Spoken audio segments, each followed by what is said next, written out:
جو صاحب ایمان ہے اس پر لازم ہے کہ منافقوں والی ان صفات سے بچے۔ تو ہم یہ کہتے ہیں کہ بھئی اگر آپ نے چہرے پر سنت رسول سجائی ہے تو آپ اس قسم کی اخلاقی اور عملی کمزوریوں سے بچ کر رہیں تاکہ کسی کو انگلی اٹھانے کا موقع نہ ملے۔ مگر میں یہ عرض کر رہا ہوں کہ یہ تو ہر مسلمان پر لازم۔ ہم نے یہ دیکھا کہ بہت سے لوگ جب داڑھی والوں کا نام لے کر اس قسم کی بات کرتے ہیں تو حقیقت میں مقصد یہ نہیں ہوتا کہ تم جھوٹ سے بچو، تم اسمگلنگ سے بچو۔ مقصد داڑھی کو نشانہ بنانا، داڑھی کا استہزاء، داڑھی کا استخفاف، داڑھی کا استحقار، اس کو ایک ہلکی چیز بنا کر پیش کر۔ داڑھی والے ایسے کر، داڑھی والے ایسے کر۔ بھائی ہر طبقے کے اندر اچھے لوگ بھی ہیں، برے لوگ بھی۔ میں یہ نہیں کہتا کہ سارے داڑھی والے صاف شفاف کردار کے حامل ہوتے ہیں، سارے داڑھی والے جھوٹ سے بچتے ہیں، لیکن کیا آپ یہ کہہ سکتے ہیں کہ سارے داڑھی والے سمگلر ہوتے ہیں، سارے داڑھی والے جھوٹے ہوتے ہیں، سارے داڑھی والے وعدہ خلاف ہوتے ہیں؟ تو اس بنا پر صرف داڑھی کو نشانہ بنانا، لوگوں کے دلوں میں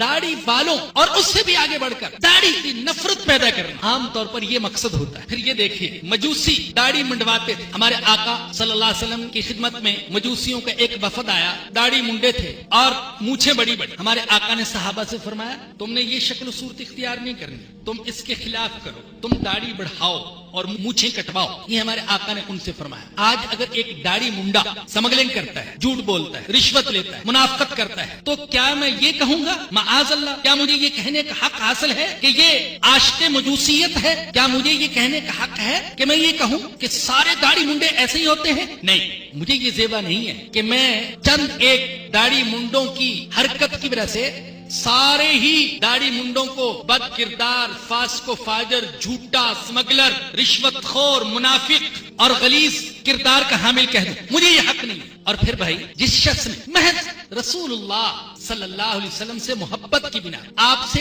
عشق کی بنا آپ جیسی صورت بنانا چاہیے، اور وہ جانتا ہے کہ حضور کی تو داڑھی تھی، میں بھی داڑھی رکھوں تاکہ حضور سے میری مشابہت ہو جائے، اگر اس سے کوئی غلطی ہو جاتی ہے تو یہ کیسے جائز ہو سکتا ہے کہ آپ اسے عاشق رسول کی بجائے عاشق ابو جہل کہیں؟ سیدنا آدم علیہ السلام سے لے کر حضرت محمد الرسول اللہ صلی اللہ علیہ وسلم تک کوئی ایک نبی بھی ایسا ثابت نہیں کیا جا سکتا جس کی داڑھی نہ ہو۔ کئی لاکھ جو صحابہ کرام تھے ان میں سے کوئی ایک بھی ثابت نہیں کیا جا سکتا جو کہ داڑھی منڈواتا ہو۔ میں کہتا ہوں جن اولیاء کرام کے ذریعے سے اس بر صغیر میں اسلام کی روشنی پھیلی ہے اور ہمیں دین کی نعمت ملی ہے، وہ خواہ اس بر صغیر اور ایشیا کے کسی بھی خطے میں گزرے ہوں، ان میں سے ایک بھی میری نظر میں ایسا ولی اللہ نہیں ہے جس کے چہرے پر داڑھی نہ ہو۔ تو داڑھی کا استخفاف اور داڑھی کا استحقار اس طریقے سے کیا گیا۔